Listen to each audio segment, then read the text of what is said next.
let me tell you something. I was a homeless person, didn't have a job, slept on the streets. Out of all that, I became back employment, working, and became a supervisor from being on the street. Don't tell me it can't work, because it can work. So whoever out there listening, you got to surrender. You just got to give in. Believe in something. Believe that your situation is not reality for real. You're gonna just give yourself a break and just like open your heart and just be willing to do something different with your life. And it'll work. Sometimes we go through unfortunate situations and it's to make you better, not bitter. So you want to try to take a positive outlook on things and always try to do better. You just got to put your heart and soul into it and mean it and do it and don't stop.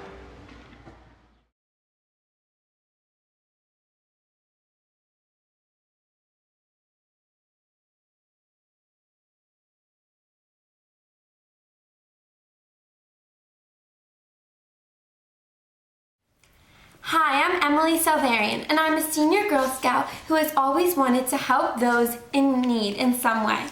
I hope this video touches your life and helps you on your road home. I have learned that any of us could end up homeless at any time.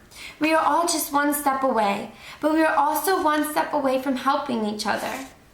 Once a friend of mine reached out with a flower and love and support to someone on the street. You'll hear more of that story later in this video. That flower gave new life, new hope, and a new way to grow and shine again.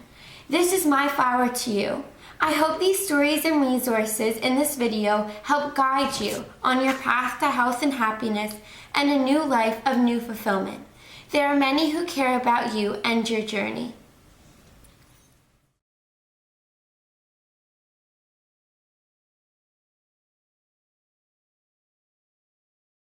My name is Frank Camps, and I was on the street for 8 years. There's no 2 days the same on the street. You can live like a king one day, and next thing you're eating out of the trash can. You know, I mean, and it's true. It's a fact. You know, and your pride doesn't stop you from doing it because you're hungry. The Love Park or probably 19th and Vine.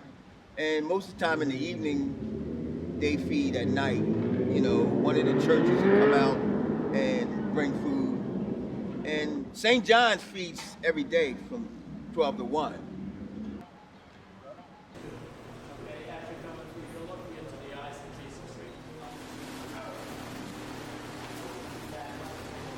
There's soup kitchens here in the city of Philadelphia. And I'm able to go to the soup kitchens to get something immediately to fulfill my hunger needs. My name is Ted Lewis. I'm a caseworker with the Salvation Army. We can do emergency groceries for a family once every 3 months. So if they need groceries more often than that, which many will, we have other food banks we can refer them to.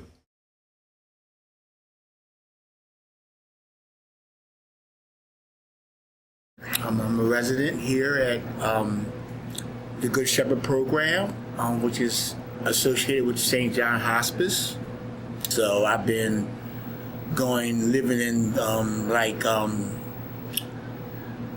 recovery houses and things like that since 2010. And my case manager, which is associated with my doctor, medical case manager, she put me on the list for the Good Shepherd program, and I got a bed here, so I was happy that she did that for me because this is a really good place to be. I'm a resident of Good Shepherd Hospice Shelter. I've been a resident here going on 1 year. My housing, I got housing through here. You know, I already moved my housing on the 28th of this month, and it's a nice place. I came through situations down on my luck of being homeless. I turned homeless due to substance abuse. Basically, this is a one-stop shop for me as far as Salvation Army is. And what I do is that I'm able to access food and shelter right away. I don't have to wait, which is a great thing for me as far as time, because time is of the essence when you're out in the streets and you don't have any resources. And this is the one-stop thing for me. And I'm very confident once I leave the Salvation Army that I'll also be all right for the rest of the day. So we also have some housing programs. We have a family residence. We have a shelter for single women. For single women, we have a place called the Eliza Shirley House, which is in Center City, Philadelphia, 1320 Arch Street. They provide temporary shelter for single women and some for women with children. My name is Marie Cherokee, and I'm the program specialist / urban ministries of the Elijah Shirley House, and that is under the Salvation Army. If you find yourself and you need some questions answered, maybe you just need some food, or you're not sure about your situation of homelessness and you're trying to find a place to stay, any information that you need, we can give you some resources to help you until you find the situation that suits your needs. We also have a family residence. It's called the Red Shield Family Residence. It's at 715 North Broad Street. It's primarily a single head of household with children under 18. There are some couples there with children, but it's mainly single heads of households. My name is Will O'Brien. I'm Special Projects Coordinator for Project Home. When they're able to make good decisions for themselves, we invite people into our entry-level residences. We have what are called safe havens for persons with long-term chronic mental illness who come into a small, very supportive, it's not really a shelter, it's a residence with trained staff where we begin working with them on case management goals. We have 14 different residences throughout the city of Philadelphia, in North Philly, Center City, one up in Nicetown, one in West Philadelphia, and they cover a different range of housing needs. Some are entry level for people just coming off the street, some are transitional, but most of them, as I said earlier, are permanent supportive housing. They also range in size from a 24-bed safe haven to a 150-unit affordable housing facility called Kate's Place near Rittenhouse Square.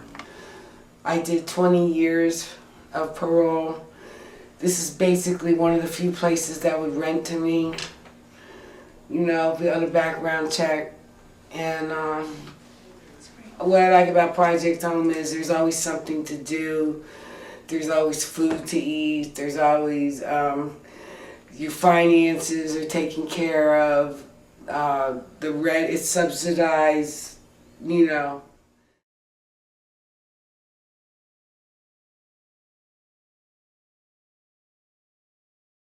There are also what we call drop centers. What they do at the drop centers are that a person can come in the drop center during mostly business hours. Sometimes they're closed like on Mondays, but on Tuesdays to Saturday, a person can go and get a shower. They can get other services that they have. They run different other programs. But the main thing is that they're off the streets during the critical business hours, and they can just fall back, get their needs met, you know, medically. Sometimes they have medical facilities there.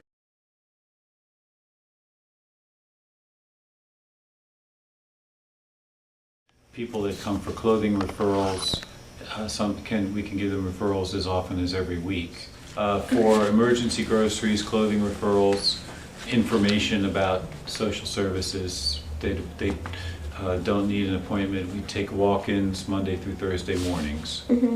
Often in the afternoons we ask that people make appointments, and on Fridays we ask that people make appointments.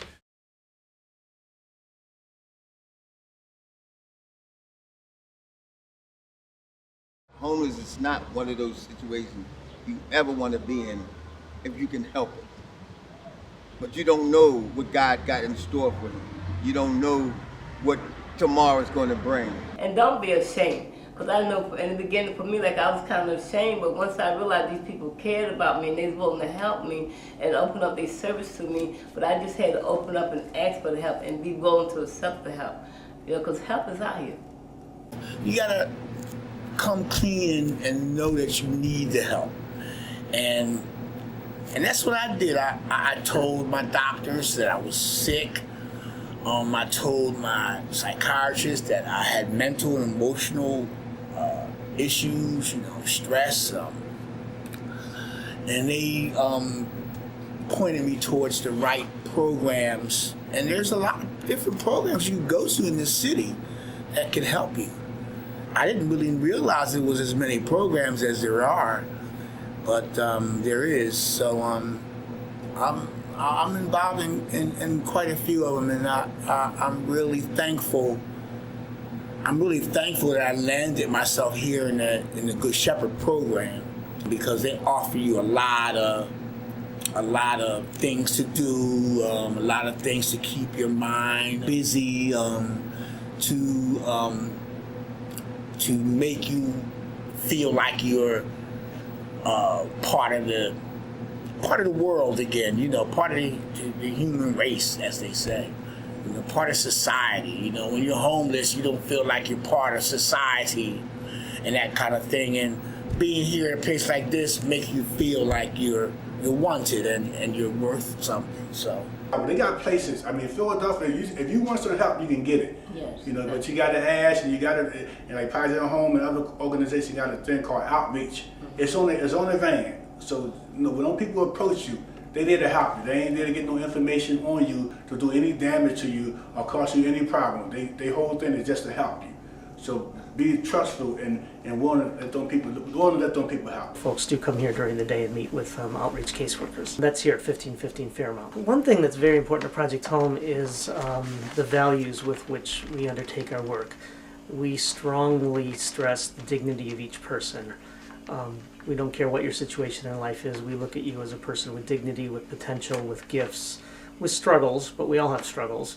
And secondly, we undertake all our work in the spirit of relationships and community. So it's not just a matter of paid staff taking care of people with needs. We see all of us together, staff, residents, volunteers, supporters, working together to solve homelessness and to help all of us flourish. Our vision statement is none of us are home until all of us are home.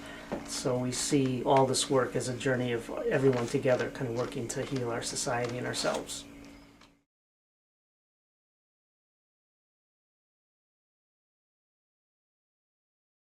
And a lot of times you don't have change of clothes to go to a job interview or to seek a job, So I think you have to maintain getting clothes like St. John's if you're a man, Salvation Army if you're a woman, to ask them to give you some clothes before you can go on a job interview.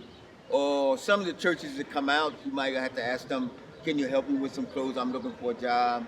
And St. John's and also Elijah Shirley, they have a thing where they can help you write out a resume for a job where you can at least have a resume to show some guy, show the employer that you have worked somewhere or you're starting to work somewhere. I volunteer here at the St. John's Hospice, and I also applied to volunteer at the AIDS thrift store.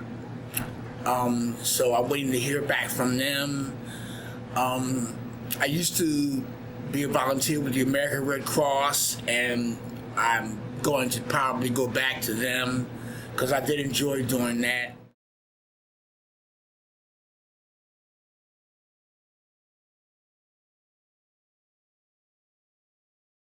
About the Salvation Army Drug and Alcohol Rehab Program is called the ARC, the Adult Rehabilitation Center. It's generally about a 10-month stay. It's an inpatient program. They're all over the country. The one that we have in Philadelphia is in the Roxborough section, and it's for people with any addictive behaviors or life-controlling problems. The majority of clients there have substance abuse issues. And it's an inpatient program. It has a Christian focus. Salvation Army is a Christian organization. For people that graduate from the program, has a very high success rate. There are efforts made to place people in housing and employment after graduation. When you participate in the program, the rules are strict, and you need to comply with the rules. And people that can do that for 10 months usually graduate and do very well. For the addiction and support, number one, as a person that has been on drugs, and then out there and speak, which is a person that is recovering drug and alcohol for going up on 8 years. And for me, the first thing I had to do is to really want to get the help. I had to want to be able to get help. I had to be able to be sick of the way I was living and the things I was doing to myself and to my body. I'm involved in several programs. I have a drug and alcohol therapist that I see once a week, every Wednesday. I have a psychiatrist I see once a month. I keep up with my doctor every 4 to 6 weeks. I see my medical doctor to see if my health is up to par. My experience with the addiction, like I said, I've been 4 years. I smoked that crack for a long time, in and out of jail, mostly all my life. I got a long history of penitentiary, state time, and so institutionalization was also a major part of my story that I don't very hear too many people talk about. That's why the recidivism rate is so high, because institutionalization, I really thought that was a way of life. I didn't really know that I had a mental illness, that I needed to be in jail, but then come out here and compound it with drug addiction, made it even worse. My doctors worked with the people that at the rehab, and they sort of work together to figure out what can be the best thing to help me in getting better. And they came to put together a nice program for me, and help me seek programs outside of when I left the rehab. So I have programs to go to outside of the rehab. And I go there today. And it's really a lot of places that people can get help with drug and alcohol. Also, they have support groups of people with drug and alcohol. They have DNA groups. They have people with cross addicted. They have people, it doesn't matter what your drug of choice may be, but there's still help out there for you. I would like to introduce you to two dear friends who walked me through the streets of homelessness and led me to the people who do something about it. Mr. Frank and Ms. Lisa. This is their story. Both are ordinary people who have done extraordinary things. Both opened their hearts and souls to each other and took a chance. Their story shows the power of a flower. Ms. Lisa reached out her hand with the flower on a cold Valentine's Day, and their friendship came to life. May their story inspire hope that your life will bloom once again, that there are those who care and will lend a hand, that we will all till the garden of life together until all of the buds flourish again. We had good days, we had bad days. We had times that I wish I wasn't born, and I have days where God was so good to me. This park right here, the Love Park, is one of the places where I slept in this grass many nights, years sometimes. And people come out and feed me, churches and organizations came out and feed you every night. Every now and then you'll get somebody to talk to, say hi, and how you doing, how you feeling. And then there's one day, I'll never forget as long as I live, to this day, it's the most memorable part of my homelessness. It's the most memorable part of my life. This was on Valentine's Day. I'm laughing because it makes me feel good talking about it. It was this nice lady and her daughter. And they said to me, are you Frank? Well, when you're homeless, you say, maybe, maybe not. She said her name was Lisa Bass. She said, we heard about you. We heard about you doing these nice things. We just wanted to meet you. And they met me and we exchanged words. She said, if anything I could do for you, you let me know.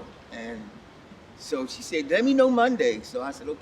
So Monday came around and I told him, I said, well, I'd like to have a job. So she said, we'll see what we can do. Let me know, give me some time to work on that, and I really didn't think nothing was gonna happen, I know you get a lot of promises when you're homeless, people say a lot of things to you, and it really don't mean it. But this lady meant it. She meant it from the bottom of her heart, you know. And she said, "What are you doing for the Easter?" I said, "Nothing. I'll probably be here on this wall." She said, "Pack a little bag. You don't go to my house and spend the weekend." I said, "Wow." I was so excited, you know. This lady didn't know me from a can of paint, and she invited me to her house, and we went to. She picked me up on Friday. She said, "Pack a bag." Well, you know, I'm homeless. You know, my stuff was in the plastic bag. But you know, I went to her house, and I was so happy. I mean, I felt like family. I really did.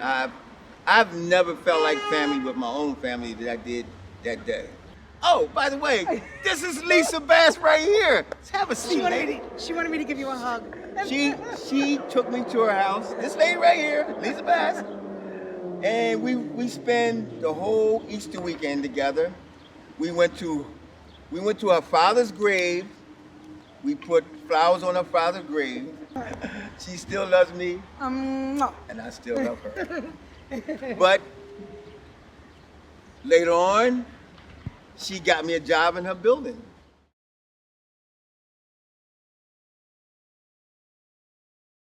Well, I like to say to the brother or the sister that I know they're going to be looking at this, we all get a moment of sanity. There's something in you fighting for a better way of life. I know that because I've been there. And whether it comes to you once in a while, when it comes, you got to try to make a move toward it. And the only thing you got to do is surrender that I can't do this no more. You just got to tell yourself that this ain't the way I'm supposed to be living.